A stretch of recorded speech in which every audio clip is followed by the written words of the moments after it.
And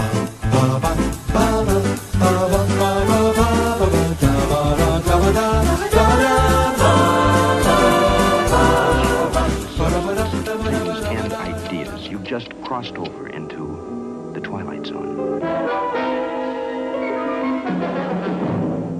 Hello, I'm Thomas Carruthers. I'm Jay. And we start again with 10 more Twilight Zone episodes. This was originally planned as a series to run concurrently with our normal feed. Things have changed. We're now taking them down into 5 blocks of 10. I looked through all my previous rankings and made a somewhat arbitrary, somewhat solid, I feel, selection of what are the 50 greatest Twilight Zone episodes. I haven't ranked them all officially yet. We're doing that as we go, apart from Walking Distance, which is our shared favorite, and that is currently at the top of our list. And who knows, maybe we'll find one that will top it for you. It will never be topped for me. It's the most important 25 minutes of me during my life. But for now, we've got 10 weeks, 10 episodes, starting this week, obviously. And we've got plenty of quality episodes. I've tried to put a funny one in there and all that sort of thing, and a nice balance. We've got a lot of classic episodes, actually, this block of 10. Will the Real Martian Please Stand Up, which is today's episode. The Long Morrow, The Silence, Third from the Sun, Monsters Are Due on Maple Street, Static, A Stop at Willoughby, Nick of Time, To Serve Man, and The Invaders. Some really great, solid episodes there. But for now, we will start with Will the Real Martian Please Stand Up, which is just this wonderfully, darkly comic, whodunit sort of ensemble, brilliant little, twisted little episode. Jay, what did you think? I loved it. Mm-hmm. It was a great time, like the entire way through. I think I guessed one of the aliens. Ooh, which one? The Martian or the Venetian? The Venetian. Ah, very good, Yeah. very good. I guessed that he was an alien, but didn't guess that there'd be two. Yes, nor their origins. Wintry February night, the present. Order of events, a phone call from a frightened woman narrating the arrival of an unidentified flying object. Then the checkout you've just witnessed with 2 state troopers verifying the event, but with nothing more enlightening to add beyond evidence of some tracks leading across the highway to a diner. You've heard of trying to find this might be the best line in any opening Rod Serling narration ever. Right. You've heard of trying to find a needle in a haystack. Well, stay with us now and you'll be part of an investigating team whose mission is to not find that proverbial needle. No, their task is even harder. They've got to find a Martian in a diner. And in just a moment, you'll search. But it kind of rhymes. Oh yeah, where does it rhyme? Is even harder, and then diner. Diner, harder. Yeah. Hey, Diner, harder. Will the Real Martian Please Stand Up? Yeah, I with all great whodunits, you always get worried, I think, when it comes to rewatchability of, will this hold up on a rewatch? Will it still be fun? And it always is for me. I think the characters are great. It has that great thing that the reveal itself is enjoyable, and it's a nice, good 5-minute scene with those 2 great actors of John Hoyt and Barney Phillips. And it's just delightful. And I think you could make the argument very easily that this is certainly the most successful of Rod Serling's comedic episodes. Mark Scott Zickery of the Twilight Zone Companion, he says this very frequently. I've got a quote from him here. It's one of those rare comedy episodes where the comedy actually works. I think Penny for Your Thoughts is quite nice and quite funny, but it's not like Mr. Dingle the Strong and all that sort of stuff. Never has been a favorite Twilight Zone genre of mine. I don't know about you. I think I know the answer, but is the comedy something that brings you back to the Twilight Zone? No, not really. No. Yeah. But this sort of wry, dark humor really works in this episode, and it's played very well by a great ensemble, which we'll get to in a minute. What was your initial takeaway from this episode? You finished this episode for the first time. What's your initial takeaway? I don't know. It was just a fun 20 minutes. It wasn't like, it didn't feel like I was watching something and going, okay, what's the message of this? No. Like, I mean, yeah, you can like say, you know, paranoia, etc. But like, I think it kind of just felt good to have a Twilight Zone episode that didn't, in the last 5 minutes, go, "Fuck you." Yeah. We've watched back to back 2 episodes that are somewhat melodramatic in tone. This one is just a fun whodunit, you know, with a great twist. And the next one that we watched, Long Tomorrow, is just this. That one does go fuck you. That one does go fuck you. Maybe the biggest fuck you. And just when you think it's done with the fuck you, we find out even more fuck you. But it's wonderful. But will the real Martian please stand up? So we start with this wonderful snowy setting, and it's not really we don't get many Twilight Zones in the snow. None of the planets they ever go to are snowy, or they never go to Hoth or anything like that. That's a good point. No, I think because it was in the snow, it kind of felt more modern to me, weirdly. It feels sort of evergreen, doesn't it? It feels sort of timeless. Some of these episodes obviously are set in the future or set in 1961 or 2 or whatever contemporary times is, but it does have that sort of evergreen quality to it of its, you know, these timeless diners. I mean, you're in America right now, and I was in America for a long time, and I've been to these sort of diners, never off the beaten track as much as this is, but dare pardon the pun, but that sort of frozen in time quality of this diner out in the middle of nowhere. We know that there's a bridge, and we know that there's a lake, and even the lake is called what? Old Tracy's Pond. You know, it's got that folksy sort of quality to it, which of course heightens the outsider quality, because it's not just that they have the biggest outsider of all with an alien. They have 8 or so outsiders on their way to Boston. And you can imagine that these are sort of city to city people. We've got a honeymooning couple. We've got an elderly couple. We've got a dancer, or maybe she's, you know, a sex worker. We've got a businessman. Well, no, he's a Martian. And we got the bus worker himself, and a crazy old man. And you can imagine that these are sort of, we'll talk about Jack Eland, don't worry. And you know, we can imagine that all of these are city to city people. And of all the dumps we could have broken down in, we end up here. I mean, that's not a line for the show, but that's the sort of vibe that you're getting from these people. Let's talk about the intro before we get to the actual diner. Just this lovely snowy setting, and we don't see the aliens crash or anything like that. It's just the whistling sound effects over the stock footage. Was there an element of you that felt the twist or the turn of the story or the crux of the story was going to be more so, is there an alien at all? I did for a moment. Yeah, I think it's an interesting choice that from a very early point, they sort of all, because obviously you've only got 25 minutes. So from a very early point, they all sort of get on the bandwagon of, oh no, we need to find the alien, not is there an alien? That's not the question we're dealing with here. It's who is the alien. Which was funny. I mean, obviously it's 20 minutes, but it is refreshing to have something where you don't have people saying something and then everyone's like, we don't believe you. Yeah. And I think people make this critique of Stephen King books a lot, but the amount of times that people just sort of, it takes a chapter maybe, or sometimes even a page for people to start believing that these things are really happening. And it is refreshing in that sort of 20-minute quality of it. That even the Boston businessman, and obviously we find out later on that he's only doing that in the first place to try and get everybody off the scent. I think if it was a 40-minute episode, I think it's probably more likely that they'd have spent more time grounding it a bit more in there's no such thing as aliens. And, there's no aliens, you crazy kook. Probably my favorite thing of this wonderful snowy setting is Rod in his snow jacket, still smoking, hiding in the shadows, and then he comes out and the snow's falling on him for the intro. I think it's beautiful and quite haunting. And really sets us in the mood of this whodunit quality. I don't know. Are you a big whodunit person, Jay? I wasn't, but then I think Knives Out made me realize how much I like them. I love a whodunit. Yeah.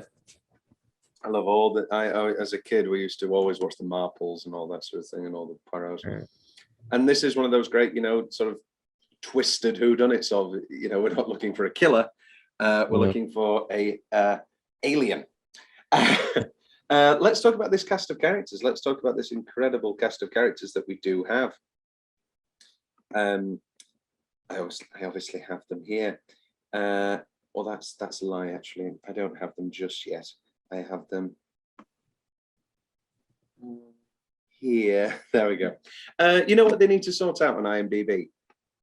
What? The first photo coming up, giving away the twist. This happens so many times. They need to sort this out.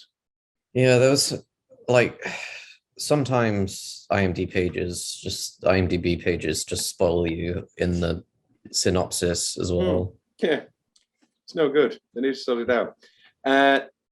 So let's start with our two troopers who we meet first. So we got John Archer as Trooper Bill Paget, who's the younger one, along with our other trooper played by Morgan Jones, who's let's call him older trooper. And the older trooper, I think, sort of unstereotypically, sort of against the mold, feels to me to be the one who is more believing. Typically it would be maybe the younger trooper who is, more worried and, you should believe these things. And go, no, I've been trooping this land for 50 years. There's no such thing as an alien.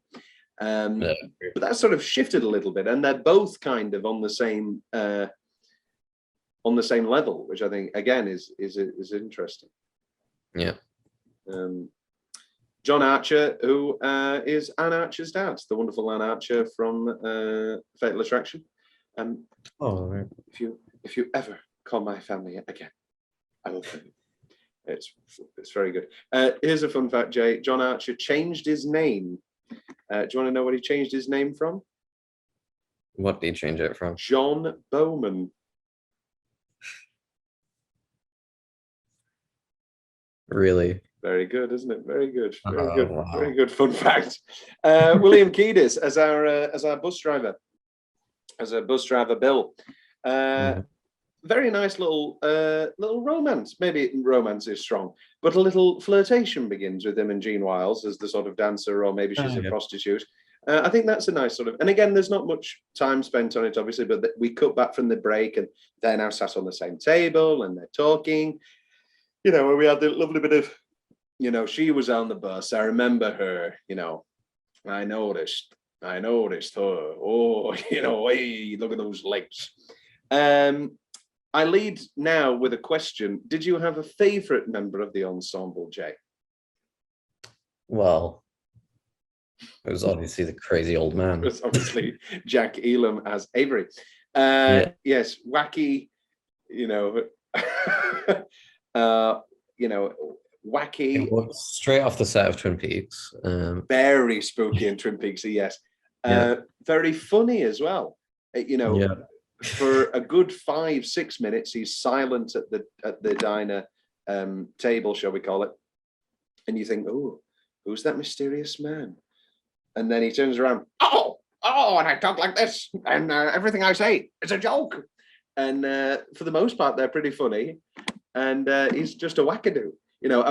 Probably my favorite is, I'm a professional dancer. How many legs? How many legs? And it does have that sort of surrealist quality that you're talking about, of repeating everything multiple times, everything feeling slightly over the top, but also perfect. Yes, why did you love him so much? I know why, but why don't you tell the folks at home? I don't know, he was just funny. And then what's the line where he's like, oh wait, take me to your leader. Take me to your leader. Oh yeah, that one was funny. And then there was also the one when they were talking about football. Was it football? Oh yeah. Oh, you didn't think us Martians know about the old American pastime? Yeah, that one. Again, it's that sort of thing of the troopers grasping at straws of, what about the World Series? An alien would never know about the World Series. And as we found out later, an alien can completely be a perfect human but doesn't know what wet is. We'll get to that later. But you know, these troopers just grasping at anything. I think of obviously we've seen The Thing multiple times, but I can't remember when I saw The Thing for the first time as a kid if I thought the copper blood test was going to work, or if everybody was going to fizzle out and then we're back to square one of not knowing anything and having to look for another test. And it's that thing of is this going to work? The whole does he remember the World Series? And obviously it works in that sense. So John Hoyt as Ross is this wonderful cantankerous businessman. He's probably my favorite. I love him. I love every line delivery he does. I think he's marvelous, especially near the end. It's just an illusion, pilot tricks. Does he want to get to Boston straight away because it's a big city population? Oh, maybe. That was my thought, because I kept thinking about The Thing for obvious reasons. Snowy setting, who done it, you know, who was the alien, blah, blah, blah. Yeah. And I was thinking, oh, wait, if they're stuck here forever and then maybe he freezes or whatever, it's the exact same thing as The Thing. You know, he needs to get to a big population sooner rather than later. That was my thinking. Again, another, what can we possibly think about these aliens? How can we figure it out? The couples theory. Immediately pair off the couples. Okay, so I remember, but that immediately shifts to, I could have sworn you had a mole on your chin. And immediately those seeds of doubt have been sown. Not by anything especially, not by any facts or evidence or anything, or him doing anything beyond. I swear you had a mole on your chin. And that puts that couples theory to rest and puts them on the back foot for the rest of it. And they're constantly looking for new things. So when I saw the Twilight Zone play, which was by Anne Washburn and was pretty good, this was definitely the best part. This and The Shelter, which is an episode we'll be doing soon. I say soon, I mean in 17 years. And you know, both of these are ripe for plays. And it just works a treat. And I know you were saying about, like, you know, I could see I could see a 45-minute version. I could see somebody adapting it into an hour and a half play or something like that. Oh yeah, definitely. Do you think it could? The problem is, of course, that then you've got somebody who has to rewrite Serling, and that is incredibly specific dialogue and a texture of quality that is very hard to grasp. Yeah, you'd have to rewrite almost the entire thing. Well, I mean, dialogue-wise, at least. Yeah. I think we'd be better off with the pitch we made for On Thursday We Leave for Home, because that's already 47 minutes. And so you've got 47 minutes there. And you could extensively, I love On Thursday We Leave for Home. So let's talk about the Martian's tricks. So the jukebox starting up, changing the lights. How do you feel about all that? Does it feel a bit cheap to you? Does it feel like, oh, we need an ad break here? Or does it feel like a genuine tactic that works? It was freaky. Yeah. It did feel it was pretty eerie / kind of, you have everyone goofing around in this diner with the crazy old guy, and then everyone accusing each other, and it felt a bit more serious every time something happened. But then, like, talking about it, I do wonder, like, what the point of him doing this stuff actually was. Yeah. The sugar pots, for me, is double-edged, because it's definitely the scariest gag, and it's really effective, and it's shocking. But also, what's the point? Because he's then immediately going to do the illusion of the phone call of, you know, the bridge is all right now, to send them all to their deaths. So as much as it, you know, it's effective and it's scary. It just doesn't make any sense, and that's unfortunately one of those things that doesn't hold up.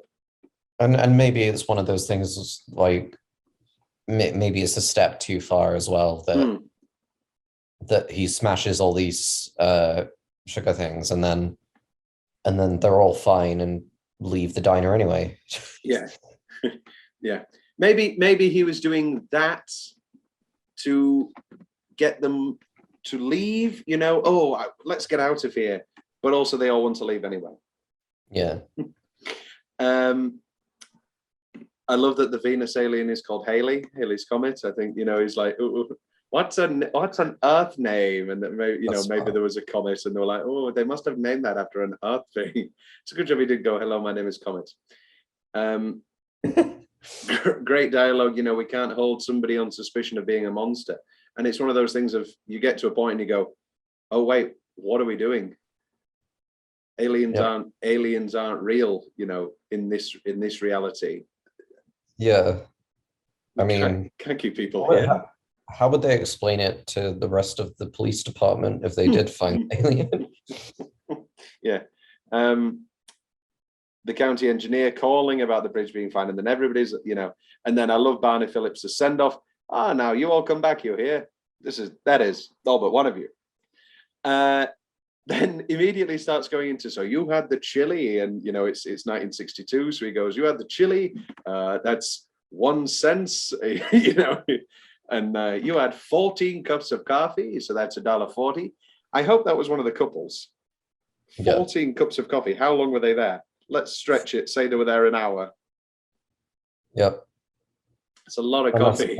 Unless I was there. Yes, you do love coffee. They're all getting on the bus then, and the awkward leaning in to stare at the dancers behind. You know, a sort of wah, wah.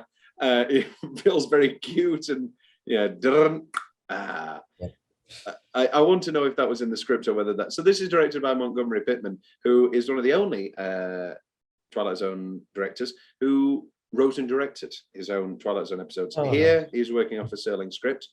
But I want to know if in the script it's Serling put the trooper and the bus driver look at the ladies behind and appreciate her curvaceous body as she gets onto the bus. It's very funny imagining Sterling narrating that. Well, this is the thing. He used to conduct his scripts. He used to dictate his scripts into a dictaphone, and then his secretary would type them up, and then he would make notes on those typed up scripts. So he would literally have to go, they were getting onto the bus.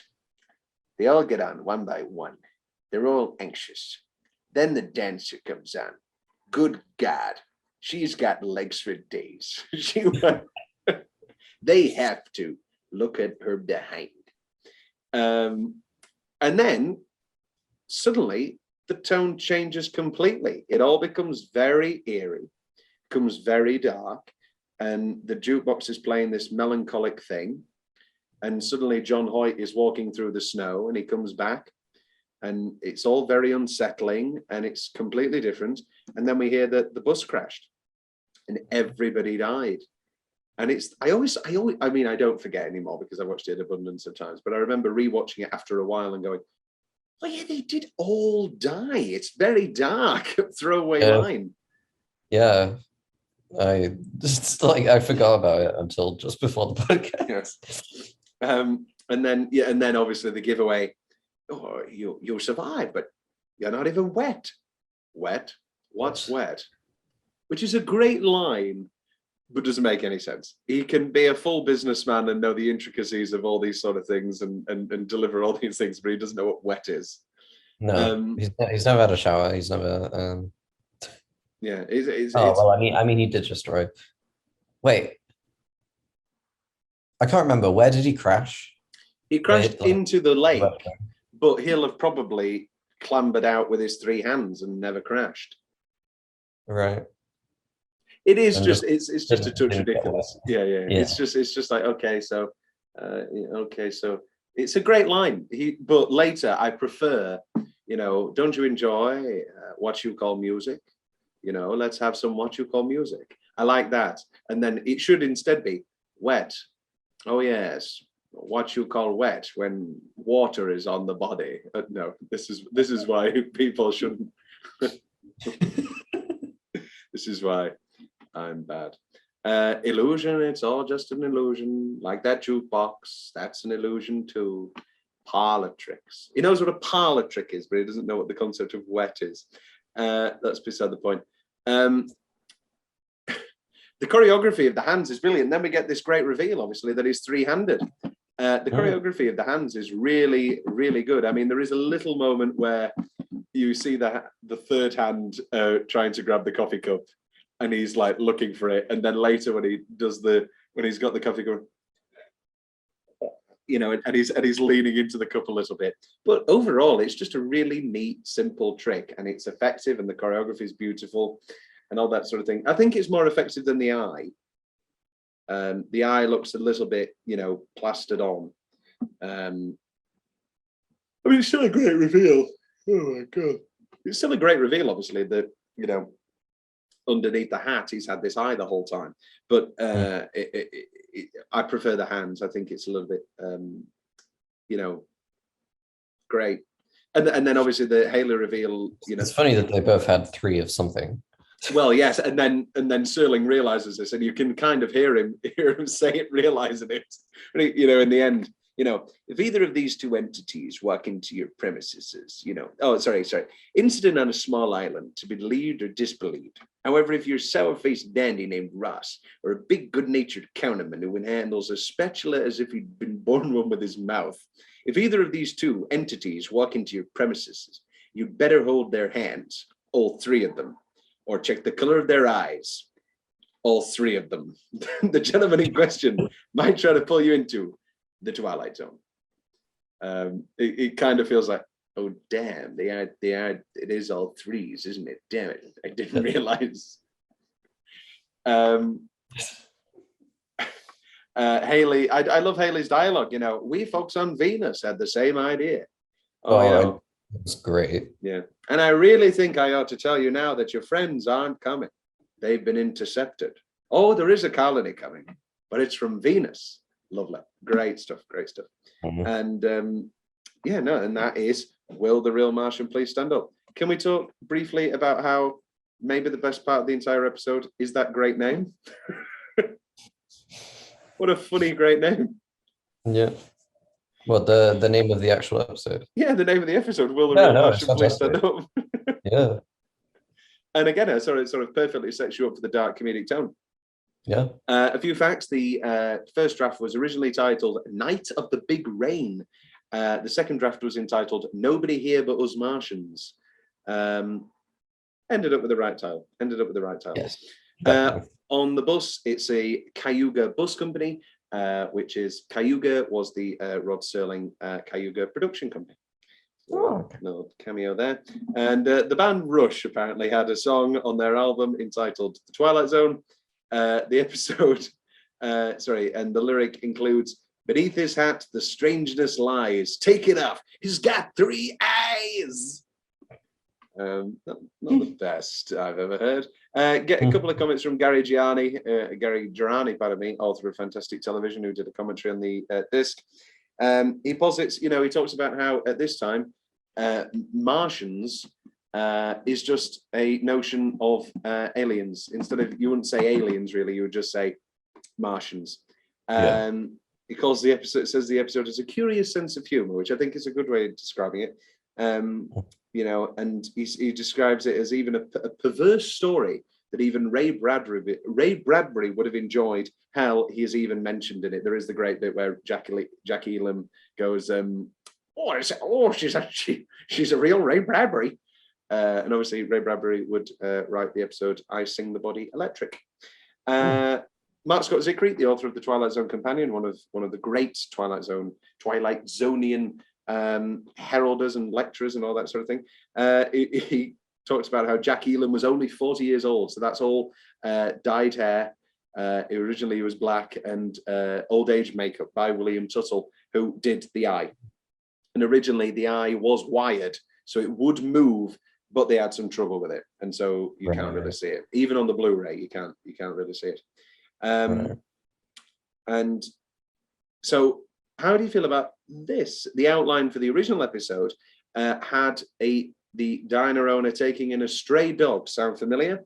And the twist was that stray dog was the Martian. Now, Scott Zickery sort of dismisses this and said that it was laughable but not plausible. I mean, the whole thing isn't plausible, but that's beside the point, Mark, isn't it? It's just the thing, isn't it? And I actually think that's a pretty good twist. I think it works great in the thing. I'm sure they would have pulled it off here. Yeah. Yeah. And yeah. Well. Do you not like that? What? That do you not like that? The idea Oh no, I loved it. I loved it. Oh I'm just, right, yeah. just remembering that film because it was crazy and I loved it. It's a great film, great film. And every film should open with Danish people trying to kill a dog and us not knowing why. Yeah. As a rule. Genuinely. Marriage Story. I was about to say that as well. Really? Oh, Jay, we're in sync. We're in sync. Yeah. Yeah. Any final thoughts, Jay, on the Will the Real Martian Please Stand Up? I thought it was fantastic. And I'm glad that there's a funny Twilight Zone episode because the funny episodes in the X-Files are also pretty great. Yes, they are. Yes, they are. So let's rank it then. So we've got current ranking of walking distance. I'll just send you the current. I'll send you the current so you can have a look at it now. Jay Hodge. Okay, so Jay's looking at it now. I'm looking at it now. I know you can't see it, audience, but I'll read it out in a minute. This is pretty high for me. Maybe higher than Time Enough at Last. Definitely higher than The Masks. I think it's either our new top 5 or our new number 4. I'd say our new number 4. Yeah, I'm happy with that. I'm happy with that. With Time Enough at Last at 5, I think. I also, looking at the schedule, know that it's going to be a while before we sort of have another one like this to knock it off. However, spoiler alert: this rewatch of The Long Morrow was pretty bleak and pretty wonderful. I thought it was pretty phenomenal. Will the Real Martian Please Stand Up?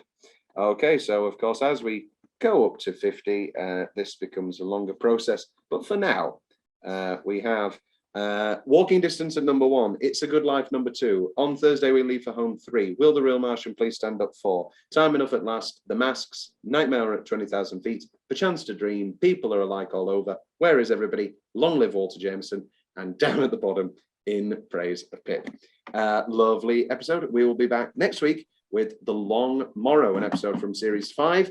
This was the penultimate episode of Series 2. The Obsolete Man rounded that one out. I think we won't be getting to that in this 10, but we will be getting to it in the future. Another great episode with the wonderful Burgess Meredith. And that concludes our episode this week. Thank you very much, Jay. Thank you. And we will see you. I nearly said we'll see you in the Twilight Zone, and I thought, Jesus Christ, I'm not doing that for 50 episodes. So I'll see you when I see you.